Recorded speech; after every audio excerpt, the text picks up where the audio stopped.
¿Qué tal? ¿Cómo les va? Bienvenidos a una nueva emisión, la número 65 de El Ojo, un programa de cine aquí en Canadá. Hoy tenemos un programa muy cargado porque hay novedades importantes en el cine argentino. Se estrena El Aura, la muy esperada segunda película de Fabián Bielinski, guionista y realizador de Nueve Reinas. Muy esperada por nosotros, muy esperada creo también por la gente, para ver si puede ratificar todo lo bueno que había hecho en aquella ópera prima hace ya 5 años.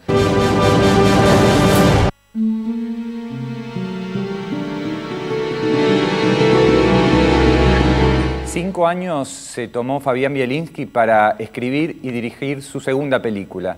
Tras el inmenso éxito de crítica al público, tanto en la Argentina como en el exterior, de Nueve Reinas, decidió tomarse ese tiempo justamente para desarrollar nuevamente con Ricardo Darín una película como El Aura, que finalmente cumple con absolutamente todas las expectativas que teníamos puestas, por lo menos los críticos y los cinéfilos, en cuanto a la continuidad de la carrera de Fabián Bielinski. La verdad que nos llamó mucha atención, son de esas películas que realmente dan para charlar, para dialogar, para analizar. ¿Cuántas horas tenemos para hablar de la película? ¿Cuántos programas? Sí, efectivamente es una película absolutamente extraordinaria, ¿no? Es una película extraordinaria, creo, porque, por un lado, elimina los elementos, yo diría, no sé si decir concesivos, pero sí los elementos que establecían un más fluido contacto con el espectador en la primera película, que tenía que ver básicamente con el sentido del humor y con esa dinámica, yo diría, casi de trencito eléctrico que tenía Nueve Reinas. Esta es una película mucho más interior y al mismo tiempo es una continuidad absoluta. Bielinski es tal vez, desde mi punto de vista, el cineasta más autoconsciente que tiene el cine argentino. Voy a dar un pequeño detalle. La película empieza con Ricardo Darín, que es un personaje que sufre de ataques de epilepsia, de ahí el tema de Laura, que es el momento previo a los ataques de epilepsia, adentro de un cajero automático cerrado, acostado, donde acaba de tener un ataque, donde se escucha el sonido de la tarjeta de crédito magnética, que está adentro. Y que parece claramente una escena que podría ir perfectamente después de que Gastón Pauls lo abandona a Darín en el final de Nueve Reinas, después de la corrida bancaria que había con el cheque en el final de esa película. Quiero decir, Bielinski retoma un poco, yo diría, a este personaje y retoma algunos de los grandes temas que había planteado Nueve Reinas, más que el tema del engaño, yo diría el tema de lo que se ve y lo que no se ve, la cuestión de la mirada, qué significa mirar, como si las películas de Bielinski fueran teorías sobre el cine, ¿no? Sí. Mire bien. Es uno de los directores más, como decir, no solamente autoconscientes, sino reflexivos y además inteligentes, donde la película trabaja muchísimas capas y muchísimos niveles de lectura, porque uno se puede quedar con la anécdota, cómo construye la tensión, el suspenso, en este caso un plan perfecto. Y la película funciona perfectamente en ese nivel, pero uno a su vez puede trabajar como esto, ¿no? Cómo él construye la mirada, el punto de vista, la puesta en escena. Es un director de una riqueza. Y como decías, la película, en su tono, es muy distinta a Nueve Reinas. Nueve Reinas era una película como para afuera, una película sobre la manipulación, con guiños, con truco, con humor negro, como muy cautivante, pero muy canchera. Esta es una película introspectiva, es una película para adentro, es una película oscura, atmosférica. Claro, digamos, Nueve Reinas es una película de trucos que tenían que ver con la puesta en escena y con el guión. Digamos, de ahí la referencia que se hizo en algún momento a David Mamet en relación con la película. Digamos, una película de vueltas de tuerca. El Aura no es una película de vueltas de tuerca, más allá de que es una película de una gran interioridad, pero al mismo tiempo es una tragedia.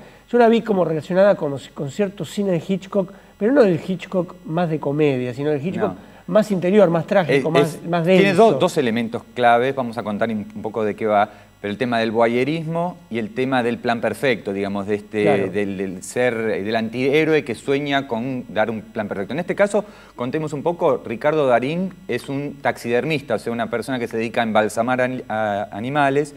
Es un ser bastante mediocre, bastante patético, que es abandonado por su mujer, que tiene un trabajo mal pago, que está insatisfecho y que, bueno, tiene como una especie de sueño de concretar el famoso plan perfecto, ¿no? Que no pueda ser desbaratado por nadie. Hay una secuencia magnífica en la sí. que él sueña, él estando en una cola para cobrar su mísero sueldo, Sí. sueña con lo fácil que sería dar ese golpe, ¿no? Sí. Después la película va para otro camino. Que es la secuencia clave de la película, porque en esa escena se revela la cuestión de la mirada, del saber mirar, digamos. Totalmente. Él le da una clase a Alejandro Aguada. Exacto. Que es el otro Alejandro Aguada, a su taxidermista. vez, para completar, digamos, hacia dónde va la película, lo invita, lo convence de ir con él a una mini temporada de caza en los bosques de la Patagonia, cerca de Bariloche. Ahí, bueno, un poco las fantasías empiezan a convertirse en realidad, hay un posible golpe en el que queda involucrado, no vamos a contar demasiado más.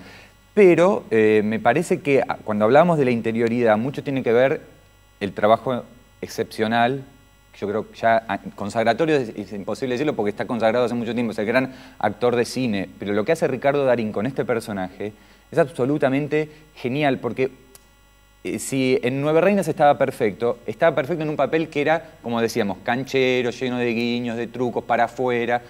Esto es un papel introspectivo, oscuro, contenido, donde casi no hay gestos, no hay palabras, es un tipo taciturno, hosco. Entonces, transmitir al espectador lo que le está pasando Sí.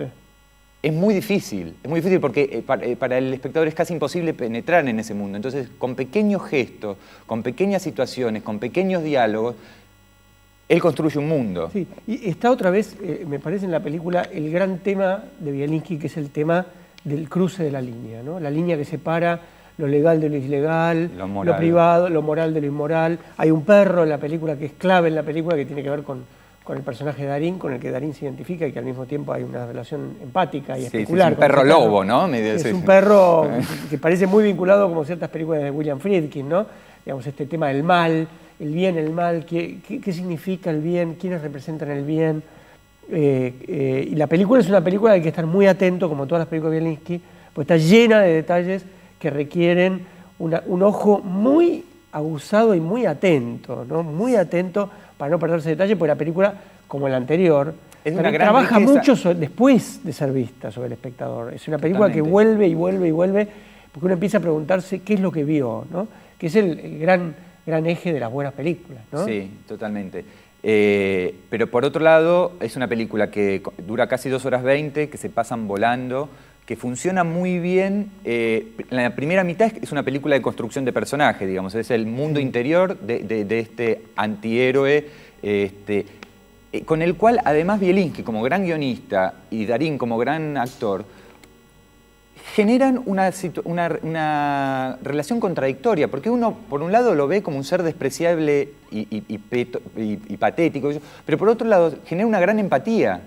O sea, van construyendo y de alguna manera uno se empieza a identificar con ese personaje. Y identificarse con un personaje con características tan despreciables como las que también tiene, genera una sensación de incomodidad. Y la película es incómoda en algún lugar. Yo la pensaba como esas películas por ahí de David Lynch, en las cuales uno se termina como sumergiendo en un mundo cada vez más oscuro, más enfermizo. Hay algo de cuento de hadas. Absolutamente. Macabro, digamos, ¿no? El paisaje del sur con los bosques, etcétera, contribuye muchísimo a esta idea. Sí, y viste cómo él trabaja, por ejemplo, el sonido, la música, los disparos, los disparos resuenan como si fueran explosiones. Sí, aclarémoslo que, como siempre, en Bielinski todo tiene un nivel de justificación de una obsesividad absoluta y está todo el juego entre el plano imaginario y el plano real, y entre el plano perceptivo del personaje, es decir, qué es lo que escucha el personaje a partir del problema físico que él tiene y qué es lo que escuchan los otros, digamos. Y ahí hay varios planos de sentido que requieren que el espectador esté muy atento a qué es lo que se ve y qué es lo que se oye, ¿no?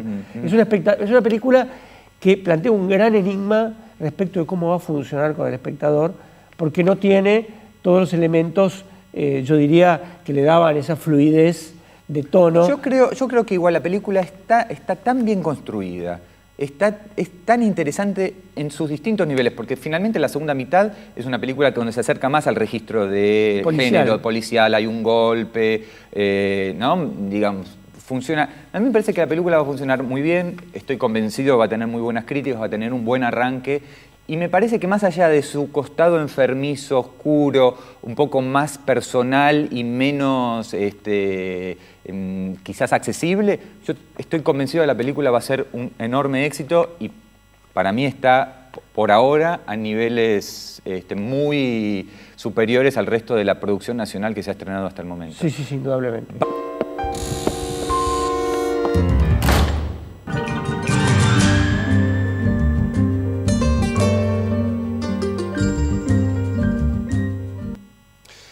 Hace 5 años, Nueve Reinas había dejado picando una pregunta que nos hacíamos todos, que era, ¿y esta gente logrará hacer una segunda película tan buena como esta? Tenemos que comunicarles que no es tan buena, es mejor. Estamos hablando de Laura, la nueva película de Fabián Bielinski. Bienvenido, Fabián. Muchas gracias. Donde se vuelve a reunir con el señor Ricardo Darín. ¿Qué tal? ¿Qué tal? Bienvenidos. La película se estrena la semana próxima, o sea que bueno, ya la semana próxima tendrán ustedes ocasión de comprobar si les estamos mintiendo mucho, poquito, demasiado, pero ahora los tenemos a ellos para conversar. ¿Por qué te juntaste de nuevo con este señor? Es una pregunta que me hago todo el tiempo. La verdad, ¿Qué le ves? No, sí, son muchas razones. Son muchas razones por las que quise trabajar de nuevo con Ricardo.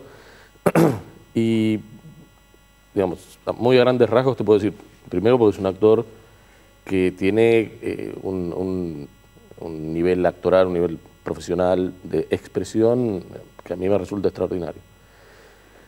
Después porque tiene otras virtudes que para mí son esenciales. Hay directores, cada director necesitará diferentes cosas sobre todo de su protagonista, y más en este caso, que es una película donde el protagonista es absolutamente excluyente durante el 100% de la película.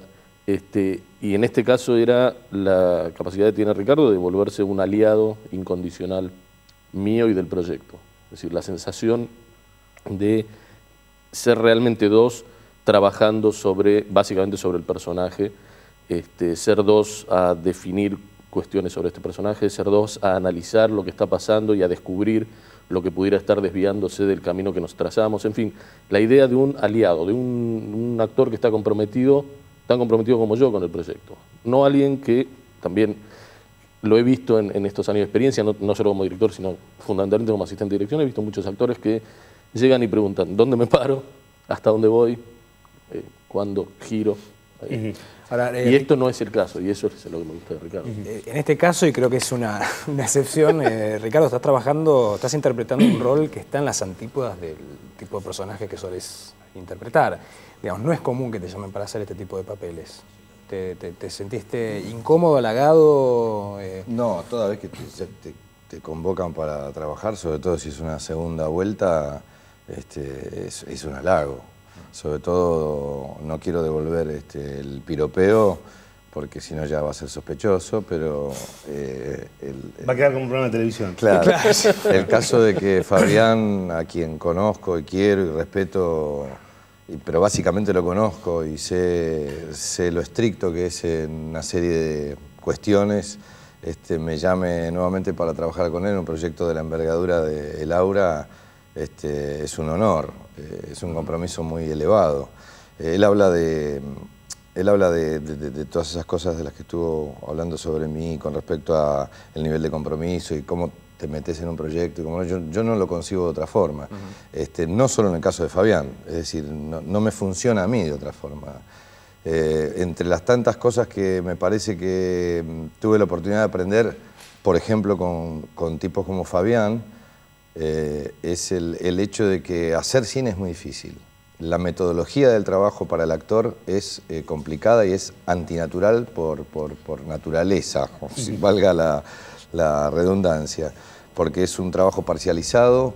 El método te obliga a tener el cuento, la historia de principio a fin en la cabeza, la tomes en el momento en que lo tomes, es decir, obligados por cuestiones estratégicas o de presupuesto a tener que hacer la escena 8 y la 125 en el mismo día y quizá una pegada detrás de la otra, obligan a que aprendas el sistema de trabajo que en muchos casos para los actores es muy difícil. Yo recuerdo otras épocas en donde hacía cine también y creía que el trabajo del actor está solamente acabado con interpretar tu rol o intentar interpretarlo, y en realidad me parece que no, que esa es una de las cosas que más me empeñé en aprender, y he tenido la posibilidad de hacerlo gracias a tipos como Fabián, que te abren el juego, te convocan y te participan, es decir, te dejan pasar del otro lado del mostrador y te dicen, vení, mirá, fíjate, incluso más allá, en el caso de él, de permitirse discutir cosas con vos y digamos, invitarte a reflexionar sobre el trabajo para mirar en la misma dirección. Ajá. Que en este caso te tiró una papa bastante caliente, digo, porque le tiraste un personaje que efectivamente, como señalabas vos, va en contra, en principio, de los roles que hace años, con los que hace años más se te identificaba, digamos, el del vivillo, el del canchero porteño, qué sé yo, el del tipo simpático, que lo sos fuera de cámara. Ahora, en este caso, después vamos a conversar, en este caso te tiró con un tipo que, más allá de que puede ser admirable en algún terreno, porque tiene algunas virtudes bastante inusuales que varios de nosotros quisiéramos tener, como una memoria privilegiada, y en el momento indicado una falta de escrúpulos que varios quisiéramos tener. Por las mismas razones también es un tipo bastante despreciable porque, bueno, entre otras cosas, aparte de todo esto, digamos, es un tipo muy hosco, absolutamente reconcentrado, muy oscuro. Digo, te tiró una papa bastante caliente, te hizo componer mucho, ¿no? Sí, pero me hubiese tirado una papa caliente si me hubiese, digamos, tirado el rol y me hubiese dicho, bueno, ¿cómo es? Y en este caso no fue así. Es decir, Fabián es muy específico, es un tipo que para mi gusto sabe mucho de cine, quiere mucho el cine y pretende, corre riesgos, toma riesgos, pero eso no significa que coma vidrio. En este sentido, él me tiró este personaje, siempre desde el primer momento supimos que se trataba de algo difícil, complicado, básicamente porque, como dicen ustedes, no está apoyado sobre parámetros, digamos, convencionales, pero no me dejó nunca solo. Es decir, todos los elementos de conformación del personaje, en el 95% de los casos, vinieron de su boca, salieron de su cabeza. Es decir, tenía muy claro qué pensaba, cómo pensaba, por lo menos la estructura de pensamiento de este personaje, cómo se movía, quizá lo averiguamos y lo exploramos juntos, pero tenía parámetros iniciales muy concretos y muy sólidos, y eso no es precisamente una papa caliente, eso es lo que yo más agradezco desde un director, porque sin decirme exactamente cómo era el personaje, me dio los parámetros, o sea, me permitió tener la libertad de crear sobre una base muy sólida. Y eso es fantástico, porque así es cuando te sentís dirigido. Algo es seguro, digo, muy difícilmente te vuelvan a contratar para interpretar a otro taxidermista epiléptico. Eso va a ser difícil, porque la combinación no se ha dado en los últimos... Eso es algo que nos reíamos nosotros. Decíamos, taxidermista epiléptico con memoria fotográfica. Cuando charlábamos sobre eso, a veces hay momentos donde estás en el trabajo y parás un poco y das un paso atrás y mirás las cosas con cierta perspectiva y decíamos, esta es la historia de un taxidermista epiléptico. De costumbristas no nos van a acusar.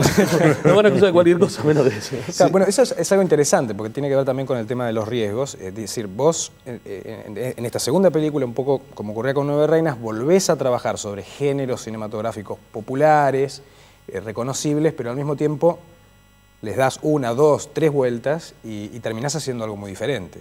Digamos. Sí, yo siento que en ese sentido es verdad que sentí como que naturalmente a medida que se desarrollaba el proyecto iba mutando en otra cosa, ¿no? Y las vueltas, en todo caso, en vez de ser vueltas estructurales sobre la trama de un género estándar, digamos, o un género, de un tratamiento del género de un modo más convencional, las vueltas en realidad se dieron en el extrañamiento del género mismo. Y la verdad es que fue un proceso natural. Mi formación está muy ligada al género clásico, en cuanto a lo que yo fui mamando y lo que fui viendo durante mi formación, digamos, como espectador primero y como profesional del cine después.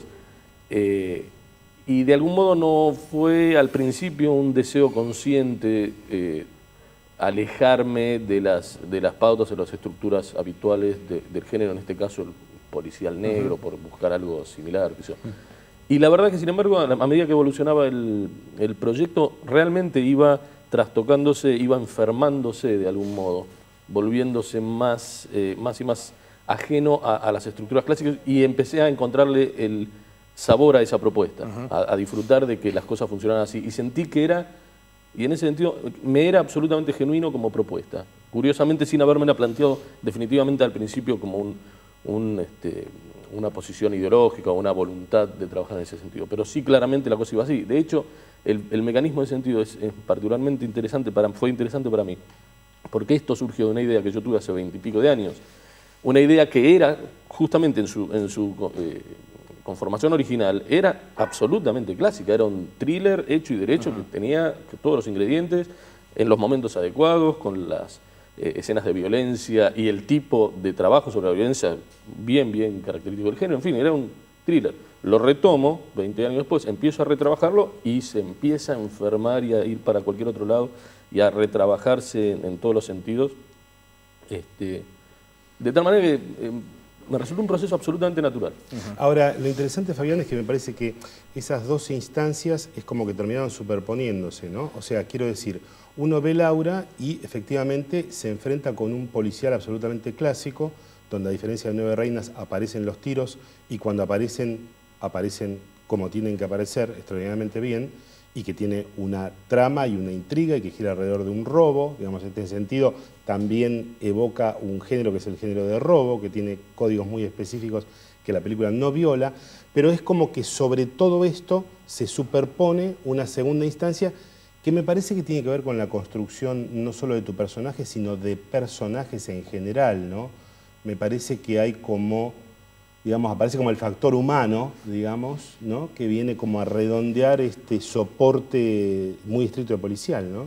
Sí, yo en realidad creo que efectivamente el factor humano, fundamentalmente en términos del personaje protagonista y pivote de toda la trama, es lo que justamente a partir de su propia patología enferma la trama un poco, porque hay una relación tan unívoca, tan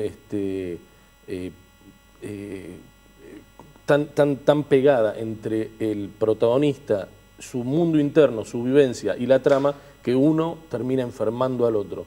Sin embargo, en términos de policial clásico, yo no lo veo, nunca vi a Laura como un policial clásico en cuanto a, o más cercano al género, en cuanto a que no son, la sensación que tengo yo es que no son los elementos los que determinan, la presencia de ciertos elementos los que determinan el género, el robo, las armas, los disparos, el deseo del crimen, etcétera, la muerte, sino la relación entre esos elementos. Los elementos en sí mismos, por sí solos, solo generan, digamos, un aspecto superficial, genérico.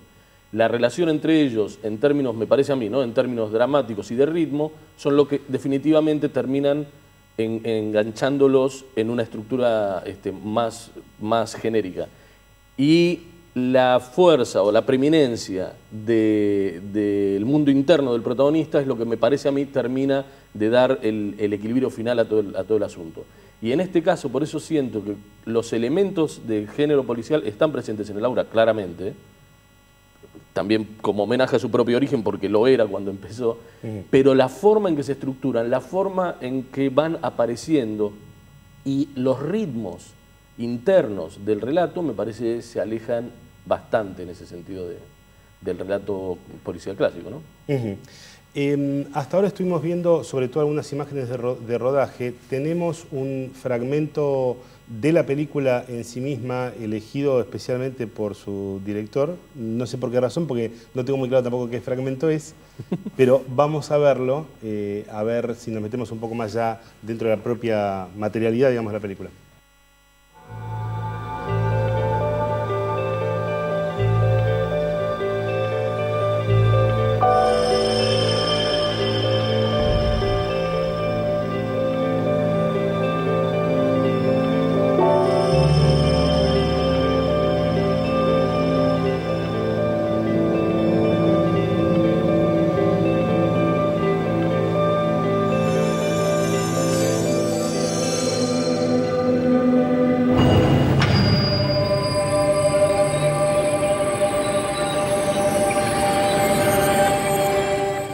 Bueno, nos engañaron vilmente, no tenían ninguna escena, mucho menos seleccionada por el director, sino que era un compilado de imágenes que de todos modos nos permiten empezar a entrever qué pasa en esa película, sobre todo empezar a ver qué forma tienen estos ataques epilépticos y sobre todo este aura del título de la película, que lo que describe es el momento previo al ataque epiléptico, que es un momento en el que la persona que lo sufre es como que entra en un estado parecido al trance o en una dimensión un poco extraña que contagia justamente a esos momentos de la película de su propia extrañeza. Sí, y esta pregunta, bueno, va un poco dirigida a Fabián, pero pueden quizás responderla entre los dos. Digo, Nueve Reinas fue un batacazo inesperado, supongo que ninguno de los dos lo esperaba de esa manera. Y un poco El Aura es una de las películas más esperadas, no solo por, digamos, nosotros que trabajamos un poco de ver las películas, sino por los espectadores. Y esto no tiene tanto que ver con los mecanismos de publicidad y demás, sino con la espera de ver qué van a hacer estos, trabaja por abajo, qué van a hacer estos dos tipos juntos de nuevo.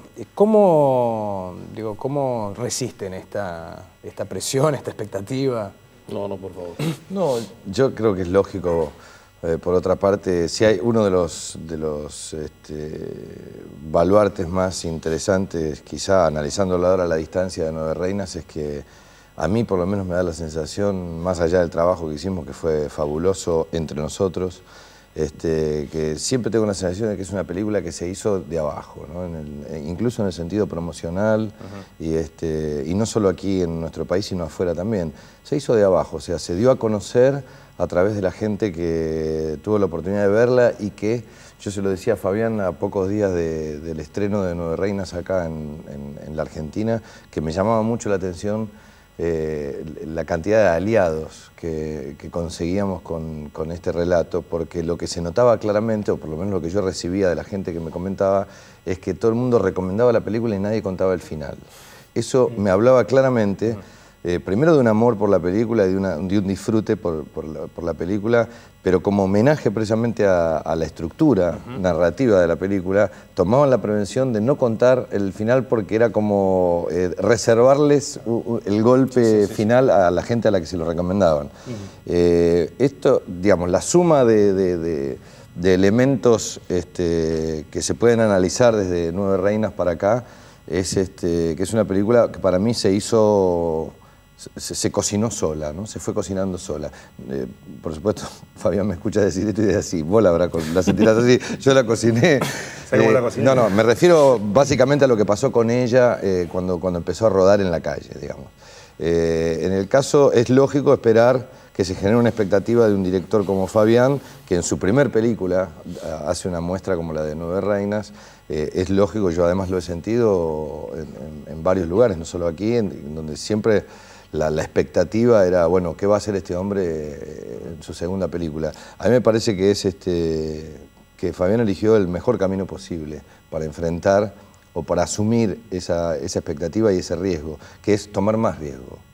Es decir, no descansar sobre lo conseguido, no regodearse en una estructura aprobada, sino tomar más riesgo. Definitivamente yo me queda como síntesis de Laura, más allá de lo que pueda resultar con ella, que por supuesto me encantaría que le vaya fantástico, pero siempre eso es un imponderable.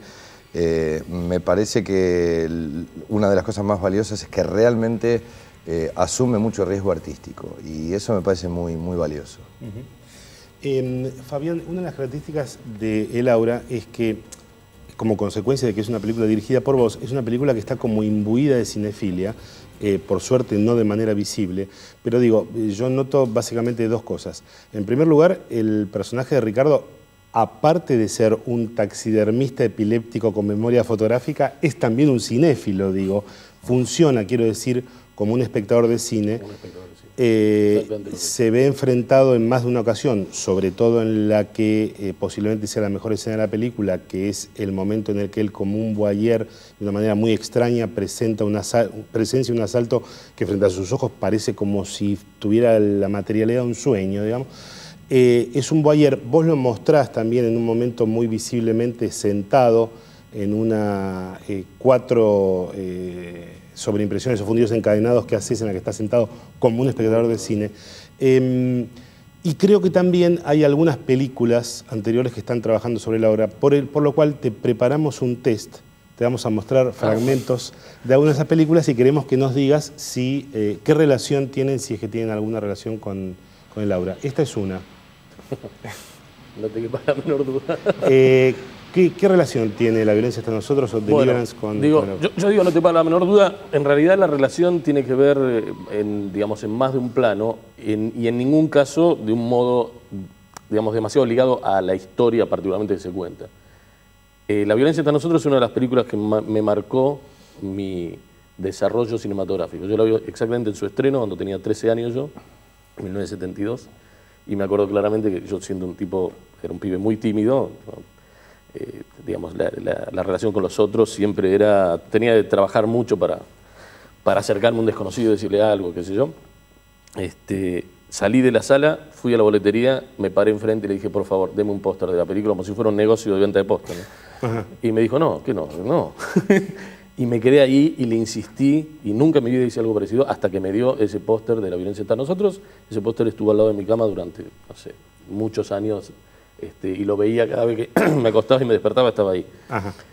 La esencia del personaje urbano arrojado en un medio completamente ajeno y completamente hostil, el citadino confrontado a sus digamos, elementos más primitivos en un contexto completamente ajeno es esencial a Deliverance y es un elemento que a mí me parecía que estaba muy, muy presente en el aura y que quería que estuviera presente. Hay otra escena, ¿no? Hay otra escena de... Sí, hay otra escena de otra película que vamos a ver si acertamos en suponer que puede estar en la génesis del aura. ¿Puede ser que haya alguna relación entre esta película? La hay desde un lugar, también como decía, la hay desde un lugar cinéfilo y la hay desde un lugar bastante abstracto en términos de las intenciones últimas que uno tiene con respecto a qué significa una película o qué otros elementos toca aparte de los más concretos. La ventana indiscreta es una reflexión sobre el cine y sobre la mirada del espectador. Habla sobre ser espectador y honestamente el aura, y honestamente digo, y más que salvando las infinitas distancias, el aura también pretende hablar sobre eso en un nivel bastante más abstracto que la historia que se puede ver. Efectivamente el personaje del taxidermista, un personaje que no tiene nombre por otra parte, igual que un espectador de cine, para mí en un cierto nivel de lectura es un espectador y representa al espectador y la película en general, teniendo este protagonista y esta fuerza sobre lo que él ve, es una película sobre mirar, sobre la mirada y particularmente sobre la mirada cinematográfica, me pareció a mí. Me dio ganas de definirlo en un cierto nivel de lectura. No es algo que yo deseo que el espectador salga con la claridad y la convicción de que eso es lo que acaba de ver, pero sí, la verdad es que está presente. El tema, claro, es que el aura funciona por más que algún espectador no perciba esto de que el personaje... No me parece, ni siquiera me parece imprescindible ni necesario que lo perciba todo el mundo, ni mucho menos. Es para mí, de nuevo, en mi condición no solo de director de cine, sino de cinéfilo, me interesaba y me gustaba la idea de hacer una película, del mismo modo que Nueve Reinas es una película sobre la puesta en escena, que también es en un nivel de lectura ligado a esto, que no hay ninguna razón para que se pueda interpretar así, pero para mí Nueve Reinas habla de la puesta en escena, del armado actoral, para permitir generar una falsa realidad que uno como espectador se la termina creyendo. Nueve Reinas trabaja sobre eso. Puesta en escena en esa, espectador en esta. O sea que es sobre estar mirando lo que pasa, pensando y no actuando. Podríamos pensar que el protagonista de Nueve Reinas es un director de cine que se dedica a poner en escena, o equivale a esto, digamos, y el protagonista de Laura es un espectador. Espectador de cine. Que mira, sí. ¿Al señor tenemos algo por preguntarle? Desgraciadamente nos están apurando con el tiempo. ¿Nos están corriendo? Creo que hay que decir que esta fue la entrevista más extensa desde que el programa está en el aire. Sí, bueno, teníamos demasiada cantidad de invitados también como para hacerla más corta. Claro, bueno, les agradecemos muchísimo la visita, esperamos que a la película le vaya tan bien como debería irle y nos frenamos acá, no generamos más expectativas, ya la semana próxima tendremos ocasión de comentar la película Y bueno, nada, nos estamos viendo.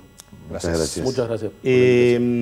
A ustedes los esperamos la semana próxima. Volvemos a agradecer a la gente de Aptra que nos hayan distinguido con el Martín Fierro. Y yo me voy un par de semanas a San Sebastián, donde voy a estar seguramente acompañado por el señor Bielinski. Ricardo, ¿vos también te vas? Sí, yo también voy. Bueno, entonces nos vemos todos. Nosotros nos vemos en San Sebastián. Ustedes se ven acá con Diego Valle y compañía, que ya está volviendo de Venecia. Gracias.